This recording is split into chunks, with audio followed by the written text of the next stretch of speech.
Good morning, Thailand, and thank you for joining us for our midweek program, Wednesday, and that's the day we get to say hello to Abel from Find Your Voice Asia. Morning, Abel. Good morning, Tim. Good morning, Thailand. So today we're going to be talking a bit about the sandboxes and the various numbers, some COVID numbers, the situation with Food Panda and if the boycott is real, and how much would you pay to go into space? That's sort of some of our talking points this morning. And of course, we want to get your opinions and your thoughts. We've already got quite a few people chiming in. Who have we got? Well, we have Steve Wilson, Paul R., Tim Gill, Brad Rothberg, Steve Mao, and Dirty Old Man. Dirty Old Man's always Hello. there. And we've got a few questions. I think we had something to start with. Yeah, we actually have a few good questions. Thank you very much also for bringing them in. And don't forget to put question before your question. We do not have any special places for the questions at the moment. So Tim Gill asked, well, there's no question mark, but I do believe it's a question. Bangkok needs help. More and more people on the streets and Thais can't get the vaccine. Why are they not using the empty hotels? Well, I think they were talking about using unused schools for possible field hospitals because it seems that the current field hospitals and the other hospitals and all the ICUs are currently pretty much full. So there is a bit of an emergency on in Bangkok, and it would be silly of us to say otherwise. And I think yesterday there was some 3,000 people in some sort of ICU. Yeah, I'll double check on those numbers. That's really high. And there were, I think it was like 200 or 300 people on respirators. So the situation at the moment is not good. And sad to report, Abel, that we have got the COVID numbers for today. 13,002 cases have been identified in the past 24 hours. Another 108 sad COVID-related deaths and 1,049 cases from Thai prisons. Yesterday, Jay pointed out the fact that we'd had about a 400% increase in the number of cases reported in the Thai prisons from one day to the next. Well, today we've got another about 300%. So those cases are coming again in Thai prisons. Well, only if they're checked, then the numbers spike up, of course. But Yes. I did wanted to answer the question from my opinion. Governments want to stick with government properties. They don't want to go and approach private hotel owners and ask for these. And I would assume that private hotel owners would probably not want to open their hotels to host COVID patients. But that would be just my opinion. So.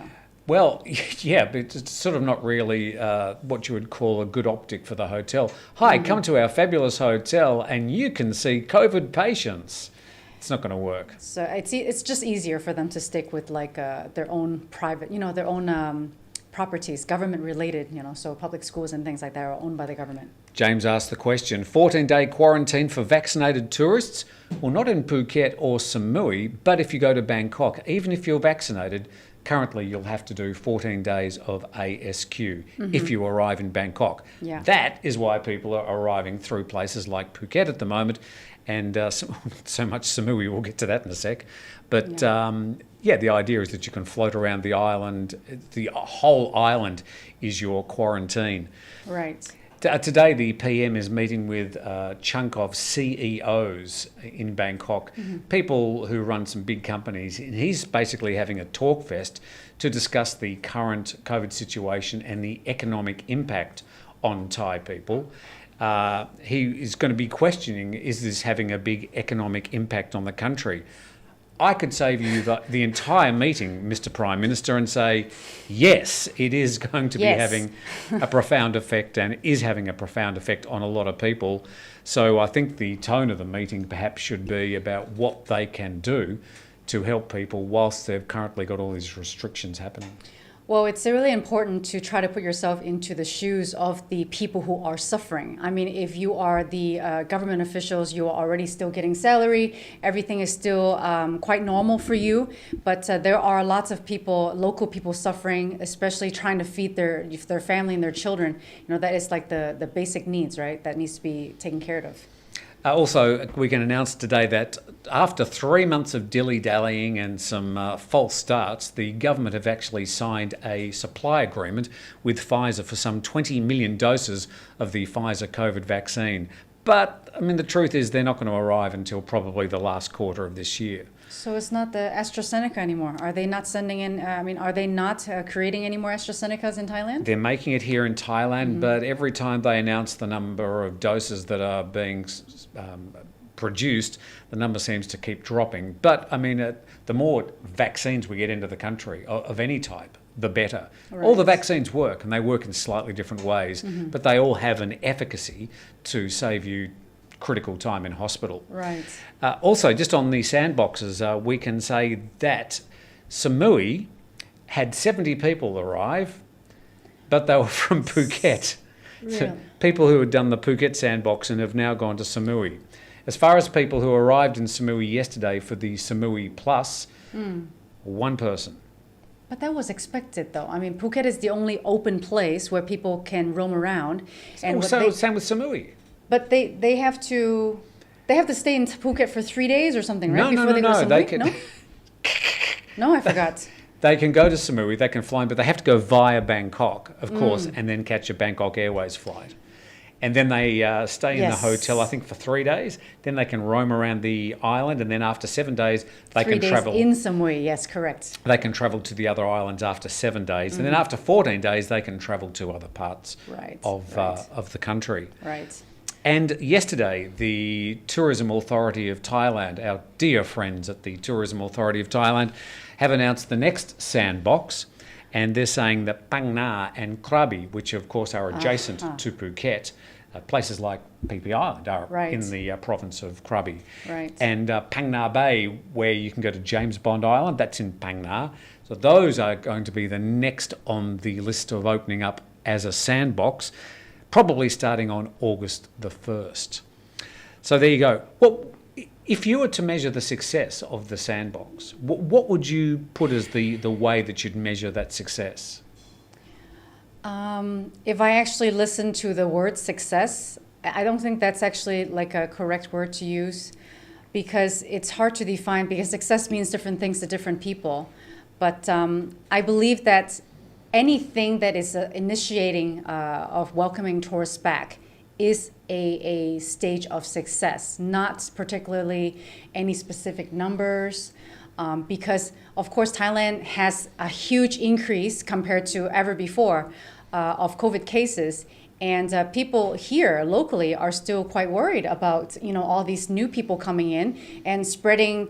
Even though you have the test and it's tested negative, some people still tested positive after a few days that they arrive here. So there is still that kind of fear of, okay, Phuket is the only province that's open to everybody here. Are all the germs and all the viruses going to come to Phuket now? So there is that, the locals welcome tourists. I also welcome tourists. I'm very happy to see the few tourists that I see trickling in different areas. But what's the measure of success? I do not have an answer to that. I have. Okay, tell me, what is that? Places like the TAT, the Tourism Authority, they're saying, well, we're going to measure. Why am I playing with this paperclip? Put that down. Because you need to release your nervousness, right? Yeah.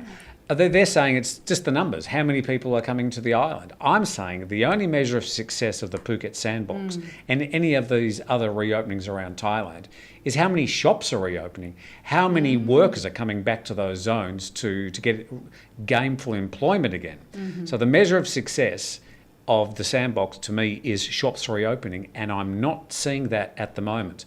Here we are nearly 4 weeks into the Sandbox, and we've still got shops largely closed in places like Patong, Kata, Koron, and we've got some tourists walking around, but they're walking around asking themselves the question, what am I doing here?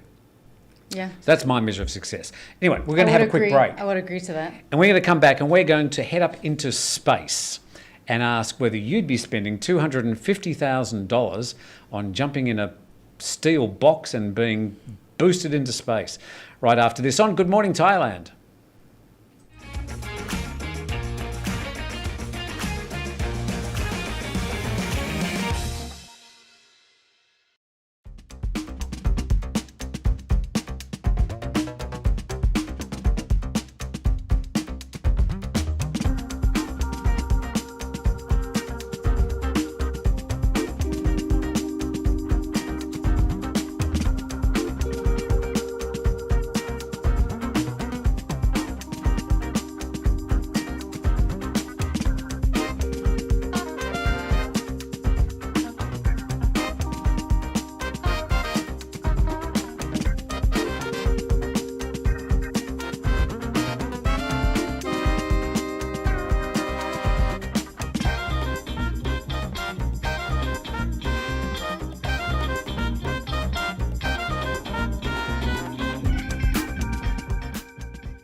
Back on Good Morning Thailand. It's Wednesday and it's July the 21st. It was July the 1st, just like yesterday. Well, obviously it wasn't. Yeah, time goes fast. It has really flown by. Let's go to some more questions, Abel.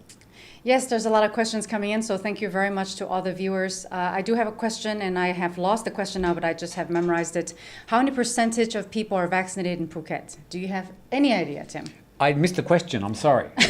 I was reading Yes. We get distracted. See, we have to multitask. How many people do you believe are vaccinated so far, percentage-wise, in Phuket? My understanding is that around about 75% of people in Phuket have had at least one vaccine, and that it's around about 50 to 60% who have had the two vaccines. Is this from the Ministry of Health or? Ministry of Public Health, Yeah. and that's about a week ago. I don't believe there's been any big vaccine drives since. But I can say that if you are going to be running into people in hotels, people in the hospitality industry, people in the tourism industry, they will be mostly like almost 100% vaccinated. Because most of the places that I have visited, they actually have a sign in front of the restaurant or the hotel saying that our staff are vaccinated, so they put a sign up. Yeah, the SHA plus sign. Right. Grammar Officer Krupke asked the question, why are you pushing for the vaccines? Why not discuss the alternatives? Well, as it happens, we're going to have an epidemiologist on the program tomorrow and Friday to discuss those issues, because there is a lot of misinformation out there. It's not as if we're pushing for vaccines here at the Thaiger. The fact is we're just quoting the science. And the science really says that the only way out of this is to be vaccinated. It's as simple as that. And it's not as if we've got an opinion about it. That's just the scientific facts, looking at 150 years of vaccine, the use of vaccines, the science of vaccines, and their success. In the 20th century, vaccines were probably the most profound change to the whole public health environment around the world, saving millions, countless millions of people of undue sickness and pain.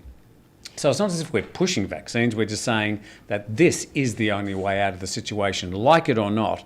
And if we want to move on from COVID, and let's remind people that in the US at the moment, their numbers are spiking up very quickly. And there's a lot of pain ahead for the people in the US, especially the states that have got low levels of vaccination. So don't think that we're out of this mess yet. And the only way out to save lives and stop people being hospitalised is to get a large quantity of the community vaccinated. Another question?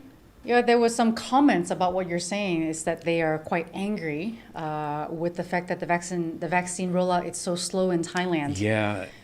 It must be so frustrating to be a foreigner where the Ministry of Foreign Affairs has said, we will vaccinate all foreigners, but so many people are finding it very difficult to get a vaccine at the moment. We understand and feel your pain and your frustration, and we will continue to try and update you with the latest news about vaccinations. We just don't have any solid information at the moment. Thai people are finding it hard enough to get vaccinated.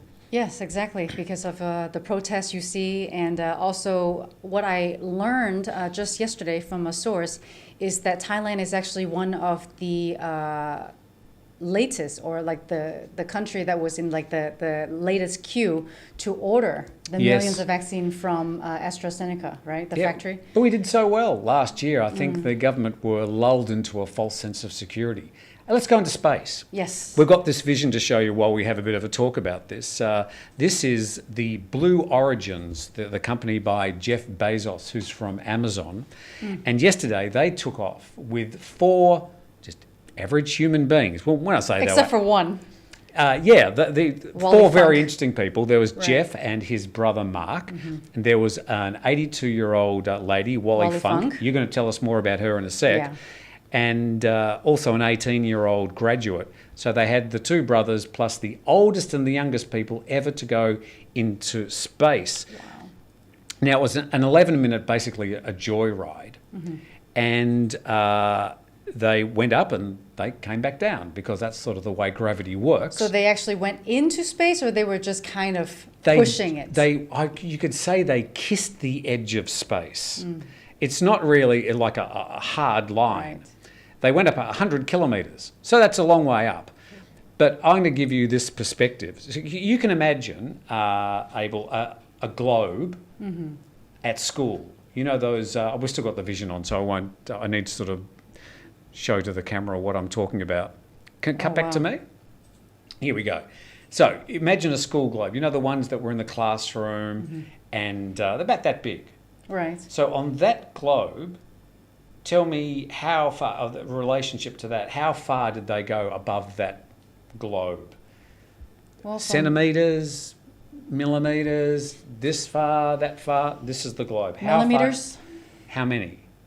Oh, I wouldn't know. I don't really know much about about 2 space. millimetres That's they it. went. So imagine 2 millimetres on that's how far they actually took off. So But they didn't go into orbit. But I still think it's really amazing that they're taking people. And you're saying that they did not actually went through rigorous testing. No, these are before they people. went. They're not astronauts. These are people. And you can buy, if you want to, a ticket on the Blue Origin's rocket and go into space. Would you go?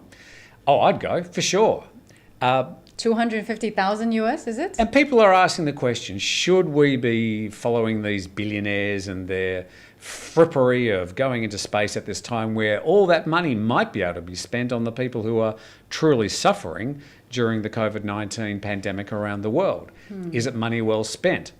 Tell us about Wally Funk, because she is a fascinating person. Yeah, I don't want to go into these judgments and perspectives because everybody has their own, and there's no point to argue with that. But I think that we should focus on, our truly amazing woman, Wally Funk, who is actually an astronaut, but she was not allowed to go up because of certain lack of degrees. And actually, a male counterpart back in the days, John Glenn, did not have those degrees, but he actually went into space. But Wally Funk, I have to tell you, she is 82 years old and she went into space, and that is actually one of her biggest dreams in her life from what I've read on Wikipedia.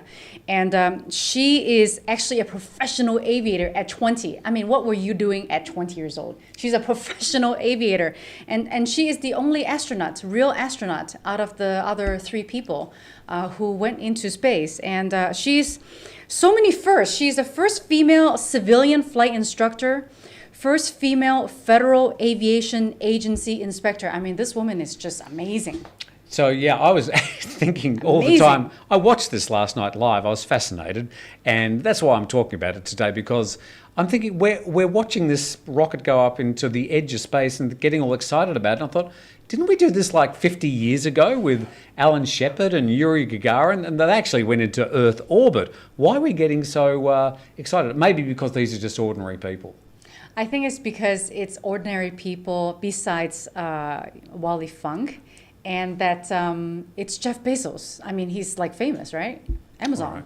With that, we're going to come back and have a talk about a much more local issue and a much more controversial one. It's about Food Panda. You're watching Good Morning Thailand. Thank you for all your comments.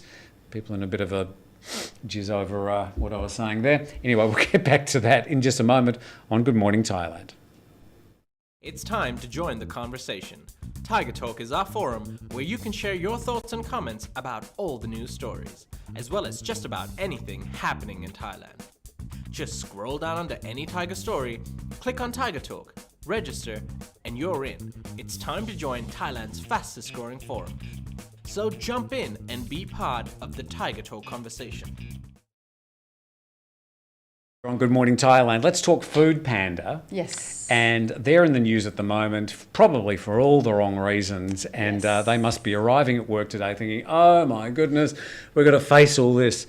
As we roll tape, Abel, let's just sort of give you a bit of what's going on. Now, Food Pandas, they're facing a public backlash and calls for a boycott after they said they planned to fire a rider who they branded as a terrorist. Well, that rider was arrested yesterday in Pathum Thani, Central Province, just near Bangkok, on lèse majesté charges, arson and violation of the emergency decree after attending last Sunday's anti-government protests in Bangkok. The rider's been identified as a 25-year-old. His name is Sittichok. He's facing 15 years in prison if convicted under Section 112 of the Penal Code. Here in Thailand. He was allegedly filmed pouring petrol on the base of a portrait of His Majesty the King and then lighting it on fire. So, a lot to unpack there, Abel. Firstly, are you aware of this potential boycott of Food Panda? Yes, I'm just aware of it recently, and perhaps Jay could add in his contents, because before I make a comment, people need to know what it is about portraits of royalties in Thailand that is so important. Sure. Yeah. Well, look, Jay actually, he has seen the footage, and we're not going to show the actual footage, but Jay, could you just give us a bit of an idea what was on that footage and what this person was alleged to have done? Yeah. Good morning, everyone. Well, Tim, in this specific video, which is now all over Twitter, we can see a man, the Food Panda driver, who has been identified as a 25-year-old city Cho. He was caught on camera pouring inflammable liquid on the base of a large golden frame portrait of the representatives of the Thai monarchy. Okay. So, and it's quite clear you think the evidence is there on video of what he was doing? It's extremely clear. Okay, right. Yes. So he's in a lot of trouble. He's in a lot of trouble. There's no hiding what he actually did. Okay, so I mean, if you are the CEO of Food Panda today, you've already issued an apology for describing this person as a terrorist, which no matter what his political views, I think it's a quantum leap of logic to sort of call what he was doing as terrorism. But how would you be handling this today? Well, I definitely would be pretty much doing what they have been doing, which is apologizing for one of the probably freelance representatives of Food Panda. And because sometimes you cannot really control what people do, right? But they have apologized to the public, saying that they will consider, dismissing this person, Siti Chog, from doing that, because it is an illegal act to do things like that, And, it is in Thailand. But terrorism, I think it is a very extreme word for lighting a portrait on fire, and I think that is not a fair word to use. And right now, I'm seeing that the results of this action and the use of this word by one of the staff of Food Panda have resulted in many people wanting to boycott Food Panda, which again affects the people who are working for Food Panda, other people. Else. Yeah. And the country is suffering enough. People are suffering enough. I personally am not starving, but I know people who are. People are just trying to make a living here. And I think it's sad that the chain of reaction resulted in such an explosive reaction to boycotting Food Panda. Jay, can I just ask you, was he wearing his Food Panda uniform when he did this act of, vandalism? No, not exactly the uniform. I think his mask was the color of the Food Panda, the bright pink. However, there's another video where you can see him getting back onto his bike to leave, and he has the Food Panda pouch. Pack on the back. So is it fair for an employer to say to an employee, you can't do things like that in your spare time, you can't have political views? Because, I mean, if somebody here in our office, if Jay or Jason decided to go and be involved in a protest on the weekend, I'd sort of say, well, okay, that's interesting and well done, hope you had a good time. I wouldn't even think about saying, well, we're going to remove your employment for having a political view. I believe it is not fair for, this is my personal view, not fair for the person and that he was caught doing what he did. And I believe that just like all the viewers here, everybody has their say, right? You're typing all of these things and you have your say and you want to be heard, similar to my company, Find Your Voice Asia. You want to be heard for what you wish to agree to or what you think, your perspective. Like I said, I just think it's unfortunate that he was caught doing that, and he was caught doing that towards a portrait of the monarchy, and that he was caught with the Food Panda heat box at the end of his motorbike. So Kun Sainam has written and said it's not potential boycott, it's actual I have deleted my Panda app. Be interested to know anybody else out there that's actually said, well, I'm now going to not use Food Panda because of this issue. I've thought about it because I can use Food Panda, or I can use Grab. There's other ones out there. Line Man. And a few others. But I'm sort of thinking about it. I think they made a pretty foolish mistake. But then again, they provide a great service. So it's an error of judgment whether a full boycott is... This is just one staff who tweeted something that uses the word terrorist. Yeah. Right? It's one staff. Yes. Out of the big Food Panda company. I think it's just kind of... I do not agree with many things that is done. You know, if you have anger and to light something on fire in the public, I think that's not something that should have been done. You can share your anger in more peaceful ways. Like I said, it's just unfortunate that it has gotten blown out of proportion, in my opinion. So another question from Eric, and we might just address some of the other questions. Yeah, He thank you for all the says, questions. if you were offered a real good job in Bangkok, would you move there from the USA? I'm not really sure if he's addressing that to us because clearly we already work in Thailand, not Bangkok at the moment. But I spent all last year mostly in Bangkok, flying back to Phuket on the weekends. But I will go back to Bangkok as soon as I can to resume work in our Bangkok office. I would suggest not now. You might get COVID, and I'm not going to host the show next to you. All right, we'll get through a few more questions before we get to the end of today's show. Talking about all sorts of things. Yeah, somebody's saying, Todd, saying that this is part of cancel culture. People trying to sort of cancel Food Panda because of just one incident.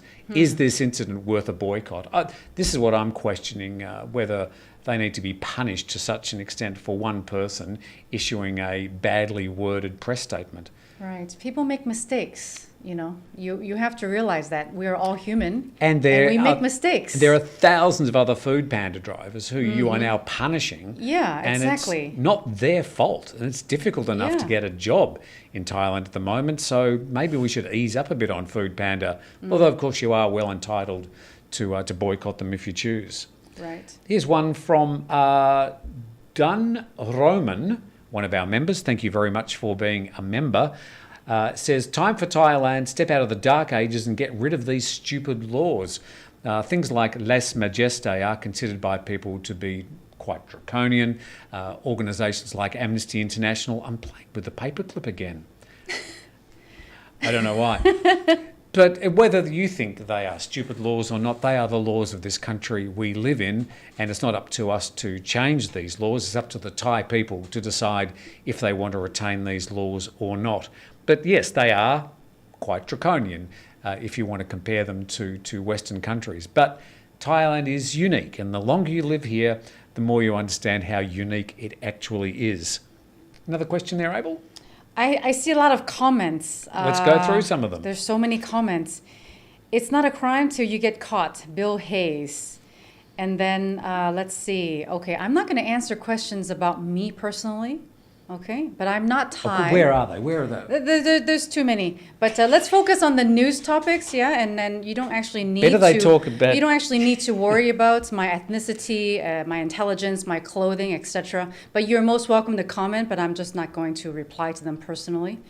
There are so many of them. Okay, gosh, Tim, you're going to have to help me to try to look for some. CKR asked the question: do you trust the Phuket COVID numbers? Look, this is a really interesting issue, and right through the whole COVID reporting cycle in Thailand, I've spent time with the CCSA. I've gone to some of the media conferences in the early days. I've spoken to the people who have been collecting the data. They showed me how they collected the data. I do believe that they are being honest with the COVID numbers. I don't believe they have any reason not to be honest.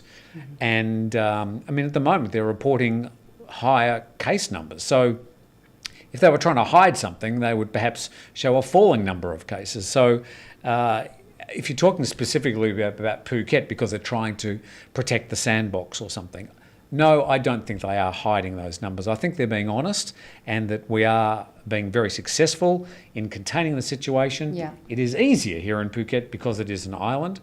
They've reported some 9 or 10 overseas travellers who arrived here with COVID. So I think they are being honest and open. If you're asking my opinion, I have no reason to believe that they're not being honest. And if you think they are, then I think it's up to you then to produce some evidence as to reasons they'd be either hiding the numbers. Journalism. Yeah. So, provide us with some evidence that the numbers are incorrect. That's what I would be challenging you with. Anything else there? I do believe that they are trying, all the medical staff, they are trying their best to do what they can, but you cannot check who has COVID. You have to check them first before you can provide the numbers. So some of the people, some of the staff, they probably do not even have enough tests to test all the people who potentially have COVID. So people, and also the government wants to create the confidence, right? And like Tim said, they have been doing very, very well until I think the Delta strand came into Bangkok that spread like wildfire. Before that, with the Alpha strand, I think Thailand has done very, very well in containing the COVID virus. And the fact is, if COVID was rampant in Thailand and just roaming around the country infecting people, then there would be just a lot more sick people statistically, and there would literally be dead bodies in hospitals.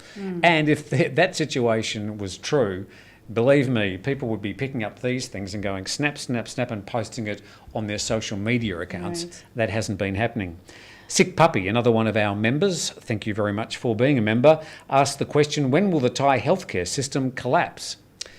Clearly at the moment, from what we can see, is that the Thai healthcare system, it's a public healthcare system. It's it is actually a very good public healthcare system where everybody in Thailand, and even people who are employed here in Thailand, get free access to healthcare. I think it's under a certain amount of, not so much scrutiny, but it's under a certain amount of pressure at the moment. But I think the government have added these field hospitals. They're now looking at other ways. They're asking people who are asymptomatic to perhaps stay at home.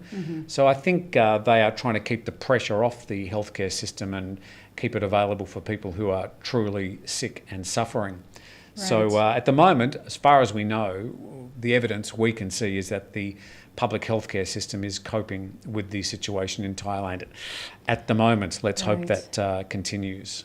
So Tim, I have various people asking, how is Stephanie doing? Bob O and Kevin O. Do you know how Stephanie is doing? No, good question. And I said yesterday that I would go out and find out how Stephanie was going. Thanks for your care. I'm sure she's very happy to. But Stephanie was obviously far too busy to get back to us, so she didn't respond. But as far as I know, Stephanie's okay. But I will try and get Jason. Can I ask you to contact Stephanie today and find out how she is? Sure can do. That's Jason's got that as his job today. So we will get back to you with that information. Here's one from Republic of Liberty. The question, are the Phuket sandboxes going to be able to leave the Hotel California? Yeah, well, the thing is, the sandboxes here in Phuket, I don't know how many times we have to say this, they're not, they don't have to stay in the hotel. They've got the entire island of Phuket to roam around. They only have to stay in the hotel for the first 12 or 24 hours until that test they get at the airport comes back negative. Then they can roam anywhere around the island for 14 days, and then they're given the opportunity to go to other parts of Thailand. That's the quandary at the moment. Will they go to other parts of Thailand? Do you want to go to other parts of Thailand at the moment? I think I'd stay in Phuket for a bit longer. I think at the moment, I would suggest that you stay put and not travel too much. Okay. One more. How many people in the Phuket sandbox have been moved to ASQ because they have been in close contact? We don't have that information right in front of us. I think it's like less than 10. And I know that some of those people were released after they produced a couple of negative tests. But clearly the officials in Phuket are trying to be very careful with the sandbox, and they're jumping on any potential outbreaks. And that's what the people coming to Phuket at this moment under the sandbox program understand, that it's not all going to be a walk in the park.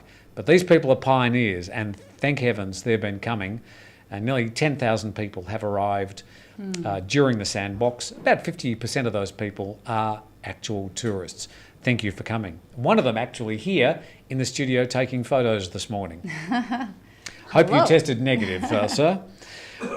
All right, so can Tim really be that dense? I'm talking about going home. Yeah, I am that dense. I didn't get the tone of your question. Perhaps you need to write your questions better so I do understand them. All right. Thank you, everybody, for joining us today on Good Morning Thailand. And thank you very much to Republic of Liberty. And clearly, we're just not up at your intellectual level.